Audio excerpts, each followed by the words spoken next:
मैं उस दीवार की तरह हूँ जो कील का दर्द महसूस करते हुए अपना दर्द भूल गई। कील जो मेरी मजबूत छाती में घाव करती हुई धीरे धीरे प्रवेश कर रही है, उसके माथे पर भी फौलादी हथौड़े की चोटें पड़ रही हैं लगातार। शायद मैं ही अपने कील के और हथौड़े के भी दर्द की वजह हूँ।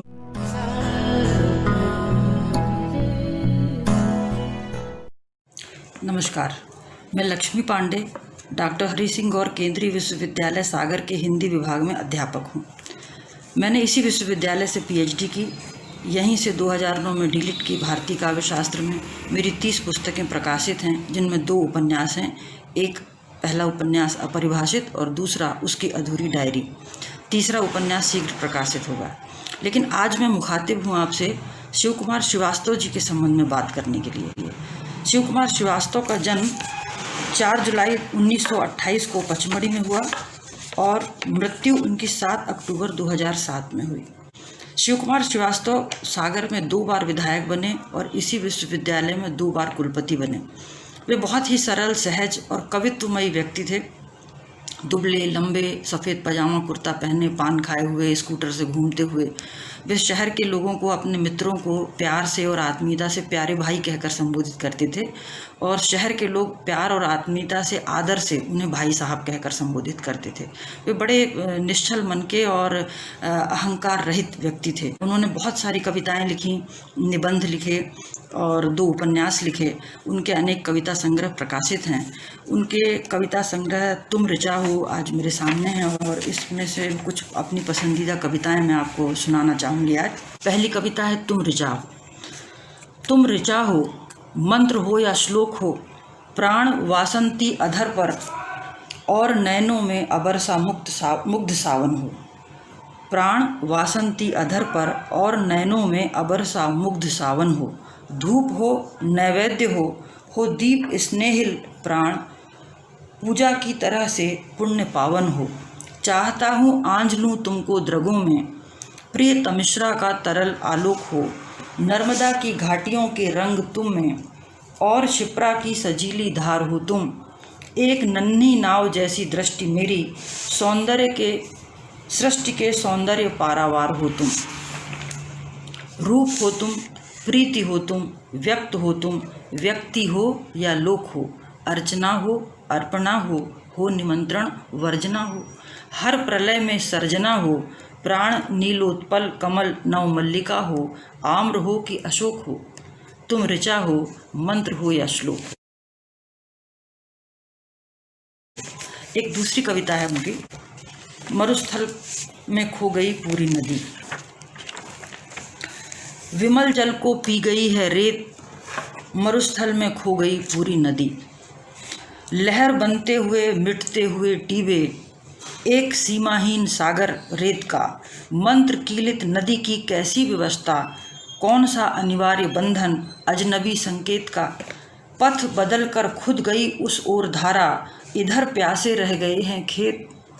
स्वयं अपनी और इनकी जिंदगी वर्जना से, अभावों से, निषेधों से बांध दी। विमल जल को पी गई है रेत, मरुस्थल में खो गई पूरी नदी। पथ कहीं है, गति कहीं है, अथ कहीं है, इति कहीं है। छके प्यासे घट नहीं है, सघन वंशीवट नहीं है।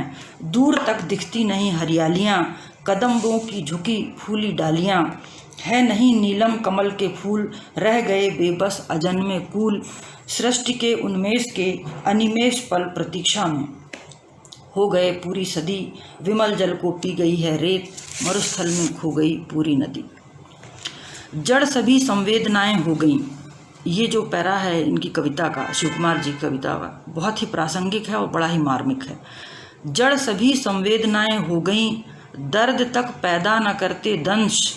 पंख जिनके कट गए हों, स्वप्न आहत भूमि लुंठित हंस। स्थगित सारी उड़ानें, कौन लागे अगम पर्वत श्रेणियों को। पी गए संत्रास कुंठा सर्जना की प्यास को, बेचैनियों को। चमक कोई भी नहीं है लोचनों में, मंच पर बिल्कुल अंधेरा है, अंत नाटक का नहीं है ज्ञात। रच गई आरंभ में त्रासदी, विमल जल को पी गई है रेत, मरुस्थल में खो गई पूरी नदी। एक तीसरी कविता शिव कुमार जी की है, क्या बसंत है।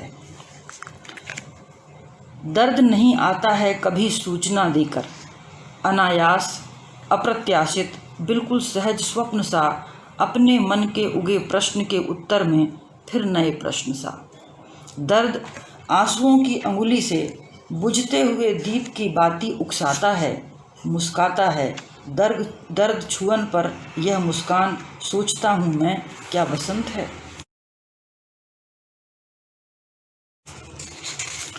एक और कविता है, दीवार की तरह। मैं उस दीवार की तरह हूँ जो कील का दर्द महसूस करते हुए अपना दर्द भूल गई।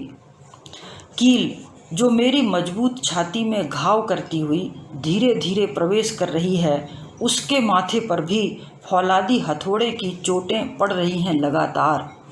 शायद मैं ही अपने कील के और हथौड़े के भी दर्द की वजह हूँ, क्योंकि मैं काल यात्रा के उस दौर में उस जगह हूँ जहाँ यह पीड़ा, यह यातना, यह दुख आमुख है अस्तित्व की चेतना का। गहराई में कितने आंदोलित ज्वार हैं ऊष्मा के, किसे पता। गहराई में कितने आंदोलित ज्वार हैं ऊष्मा के, किसे पता। ऊपर से प्रशांत दिखने वाली सतह हूँ मैं, उस दीवार की तरह हूँ जो कील का दर्द महसूस करते हुए अपना दर्द भूल गई है।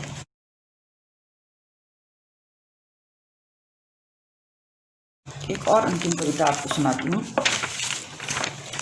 गीत में जो कुछ लिखा गाया गया है, सब नहीं है और भी यादें बहुत हैं और भी परछाइयाँ हैं। भंगिमाएँ और मुद्राएँ मनोहर दिख रही हैं जो सतह पर, रंग हैं जितने लहर में, इस जगह पर उस जगह पर, वही तो सागर नहीं है और भी विस्तार है, गहराइयाँ हैं। जो किनारे राग भीनी किरण अपने अधर रख आरक्त करती, और पवन छूकर जिन्हें है राग देती व्यक्त करती, बस वही तो स्वर नहीं है और भी झनकार है अब तक अजन्मी और भी शहनाइयाँ हैं। मछलियाँ प्यासी असंख्यों तड़पती बेचैन होती, बहुत सारे शंख निस्वन अप्रतीक्षातुर, बहुत सीपें बहुत मूंगे बहुत मोती, अतल में डूबी अजानी वनस्पतियाँ, द्रुम लताएं कुछ सुपर्णा विविध वर्णा, काल चट्टाने विरूपा, नग्नता को ढांकती कुछ काइयाँ हैं। रूप लेने के लिए आतुर बहुत से स्वप्न घायल, व्यक्त होने के लिए बाकी बहुत सच्चाइयाँ हैं। गीत में जो कुछ लिखा गाया गया है, सब नहीं है और भी यादें बहुत हैं और भी परछाइयाँ हैं। ये शिव कुमार श्रीवास्तव जी की इस एक संग्रह की कुछ महत्वपूर्ण कविताएं थीं जो मुझे बहुत प्रिय थीं और मैंने आपको सुनाई। एक अंतिम कविता, आज बहना छोड़ दूं, ये सुनाने के बाद मैं अपनी बात समाप्त करूंगी।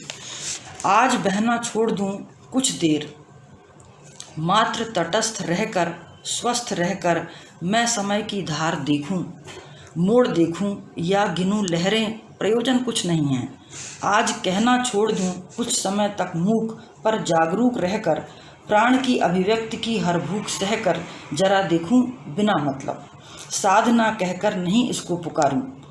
आज सहना छोड़ दूं हर ज्वार के आवेग को, हर प्यार के संवेग को, फूल की मुस्कान की बाकी चुभन को, शूल के अपनत्व की मीठी भीनी लगन को, हर जलन को, हर तपन को, मौन सस्तक इंद्रधनु को, हर गरजते और बरसते मेघ को अनसुना कर दूं संदेशा, प्रथम दिन आषाढ़ का, राग या कि विराग, कोई भी इसे संज्ञा नहीं दूं, आज ऐसा सोचता हूँ।